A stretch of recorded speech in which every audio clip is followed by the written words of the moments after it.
തിരുവനന്തപുരം നഗരത്തിൽ മഴക്കാലപൂർവ്വ ശുചീകരണം പാളി. നഗരത്തിൽ പെയ്ത ശക്തമായ മഴയിൽ തമ്പാനൂർ പഴവങ്ങാടി ഭാഗത്ത് വെള്ളക്കെട്ട് രൂപപ്പെട്ടു.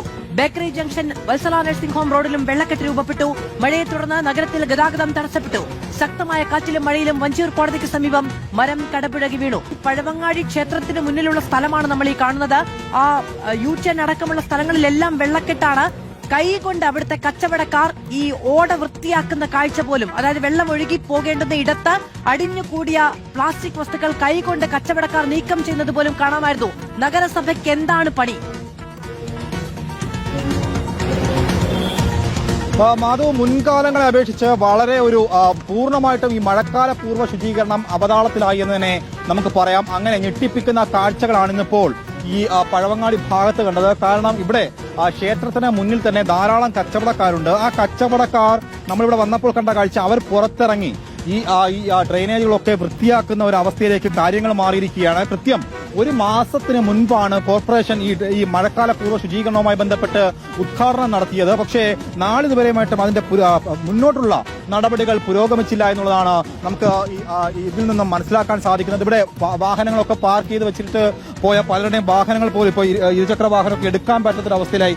മാധു, നമ്മളിപ്പോ ഈ കാണുന്ന ഈ കൈവരിയിലിരിക്കുന്ന വേസ്റ്റ് ഒക്കെയും ഇവിടെ അടിഞ്ഞുകൂടി കിടന്ന വേസ്റ്റ് ആണ്. ഇതാണ് ഇപ്പോൾ ഇവിടുത്തെ കച്ചവടക്കാരൊക്കെ ഇവിടെ നിന്നും ഈ ഡ്രെയിനേജിലേക്ക് ഇറങ്ങിപ്പോകുന്ന വെള്ളം ഇറങ്ങിപ്പോകുന്ന ഭാഗത്തൊക്കെ കെട്ടിക്കിടന്ന വേസ്റ്റ് ആണ്. ഈ വേസ്റ്റ് എല്ലാം ഇപ്പോൾ അവർ തന്നെയാണ് കൈകൊണ്ട്, ഒരു മുൻകരുതലുകളും ഇല്ലാതെ നമ്മളിവിടെ വന്നപ്പോൾ അവർ ആ കൈകൾ കൊണ്ടാണ് ഈ വേസ്റ്റ് എല്ലാം വാരി വെച്ചേക്കുന്നത്. പകർച്ചവ്യാധികളൊക്കെ അതിഭീകരമായിട്ട് പടർന്നു പിടിച്ചുകൊണ്ടിരിക്കുകയാണ്. ജില്ലയിൽ തന്നെ ഡെങ്കിപ്പനി കേസുകളൊക്കെ മുൻകാലങ്ങളെ അപേക്ഷിച്ച് കൂടുതൽ വർദ്ധിച്ചുകൊണ്ടിരിക്കുകയാണ്. ഇനി വരുന്നത് എലിപ്പനിയുടെ ഒരു സീസൺ കൂടിയാണ്. അങ്ങനെയുള്ളപ്പോഴാണ് ഇത്തരത്തിൽ വളരെ ഉദാസീനമായിട്ടുള്ള ഒരു നടപടികൾ ഒന്നും സ്വീകരിക്കാതെ കോർപ്പറേഷൻ മുന്നോട്ട് പോയിരിക്കുന്നു. തൊട്ടപ്പുറത്ത് പോയി കഴിഞ്ഞു കഴിഞ്ഞാൽ ബസ് സ്റ്റാൻഡിലാണെങ്കിൽ അവിടെയും വെള്ളം കയറിയിരിക്കുന്നു. ബസ് സ്റ്റാൻഡിന്റെ ഉള്ളിൽ വെള്ളം കയറി എന്നുള്ളതാണ്. സമാനതകളില്ലാത്ത കാഴ്ചയാണ് നിലവിൽ പഴവങ്ങാടിയിൽ കാണാൻ കഴിയുന്നത്. നിലവിൽ ഇപ്പോൾ ഇത്രയും വെള്ളമേ ഉള്ളൂവെങ്കിൽ നേരത്തെ ഇതിനേക്കാൾ ഉയർന്ന് ഇപ്പോൾ ആൾക്കാർ നിൽക്കുന്ന ആ ഭാഗത്ത് വെള്ളം കയറി അപ്പുറത്തെ ഭാഗത്തേക്ക് ഇറങ്ങി പോകുന്ന ഒരു അവസ്ഥയാണ് നിലവിലുള്ളത്. തൊട്ടടുത്ത് ആമയിഴഞ്ചൻ തോടാണ്. മാധു, നേരത്തെ തന്നെ കഴിഞ്ഞ സർക്കാരിന്റെ കാലത്ത് ആര്യ രാജേന്ദ്രനാണ് ഈ ട്രാഷ് ബൂമുകൾ സ്ഥാപിച്ചിരുന്നത്. ട്രാഷ് ബൂമുകൾ ഈ നേരിട്ട് മാലിന്യം ആമയിഴഞ്ചൻ പാർവതി പുതനാറിലേക്ക് ഒഴുകി എത്താതിരിക്കാനാണ് ഈ ട്രാഷ് ബൂം അന്ന് സ്ഥാപിച്ചത്. പക്ഷേ ഈ ട്രാഷ് ബൂമുകൾ പുതിയ ഭരണസമിതി വന്നപ്പോൾ കൃത്യമായിട്ട് ഇത് പരിപാലിച്ചില്ല, അതായത് കൃത്യമായിട്ട് ക്ലീൻ ചെയ്തില്ല എന്നുള്ളതാണ് നിലവിൽ ഇത്തരത്തിൽ വെള്ളക്കെട്ട് രൂപപ്പെടാൻ ഇടയാക്കിയിരിക്കുന്നത്. ഇവിടെ നിന്ന് KSRTC ബസ്സിലേക്ക് കയറാൻ ബോട്ട് ഗതാഗതം ഉണ്ടാകുമോ? മാധു, ആ ഒരു അവസ്ഥയായി. നമ്മൾ ഈ ആലപ്പുഴയിലൊക്കെ പോകുമ്പോഴുള്ള കാഴ്ചകൾ ഇപ്പോൾ ഇവിടെ തലസ്ഥാനത്ത് വന്ന തീരുകയാണ്. കാരണം കേവലം അരമണിക്കൂർ ദൈർഘ്യമാണ് അതിശക്തമായിട്ടുള്ള മഴ നിലവിൽ തലസ്ഥാനത്ത് പെയ്തത്. കാരണം കഴിഞ്ഞ 3 മണിക്കൂർ ജില്ലയിൽ ഓറഞ്ച് അലർട്ടായിരുന്നു. ഏറെ നേരമായി ഇപ്പോൾ ആൾക്കാർ ഇവിടെ നിൽക്കുന്നത്. ഒരു ബസ് സ്റ്റാൻഡ് ആണെന്ന് ഇപ്പോൾ പറയാൻ പറ്റില്ല. കാരണം തൊട്ടപ്പുറത്ത് നമുക്ക് ഇതിന്റെ ഇപ്പുറത്ത് ഭാഗത്ത് വന്നു കഴിഞ്ഞാൽ ദൃശ്യങ്ങൾ കണ്ടാൽ ഞെട്ടും. ഇവിടെയൊക്കെ ഷോപ്പുള്ളതാണ്. ബാലരാമപുരം കൈത്തറിയുടെ ഷോപ്പ് ഇരുന്ന ഭാഗമാണ്.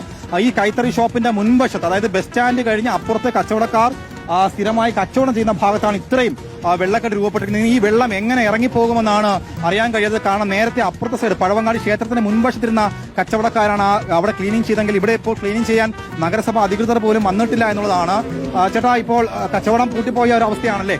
അതെ അതെ, കച്ചവടം എല്ലാം മുട്ടി, മൊത്തം വെള്ളം കയറി. നഗരസഭയിൽ ആരും ഇതുവരെ വന്നില്ല, കോർപ്പറേഷനിൽ ആരും വന്ന് ബന്ധപ്പെട്ടൊന്നുമില്ല. മൊത്തം വെള്ളം കയറി, നമ്മുടെ സാധനങ്ങളൊക്കെ ഒരുപാട് നഷ്ടപ്പെട്ടു. ഇപ്പോൾ ഈ കച്ചവടം തടസ്സപ്പെട്ടിട്ട് 2-3 മണിക്കൂറായി. ഇവിടെ ആരും ഇതുവരെ വന്നിട്ടില്ല. ഇതുവരെ വെള്ളമായിരുന്നു, മൊത്തം വെള്ളമായിരുന്നു, കംപ്ലീറ്റ് വെള്ളമായിരുന്നു. ഇപ്പോഴാണ് കുറച്ച് വലിഞ്ഞത്. ആരും ഇതുവരെ വന്നിട്ടില്ല നഗരസഭയുടെ ആൾക്കാരാണ്. സാധാരണക്കാരാണ്. ഒരു നേരത്തെ അന്നം ഇപ്പോൾ സ്കൂളിലെ കുട്ടികളൊക്കെ ഇനി സ്കൂളിലൊക്കെ വിടാനുള്ള ഒരു സമയം കൂടി എത്തിയിരിക്കുകയാണ്.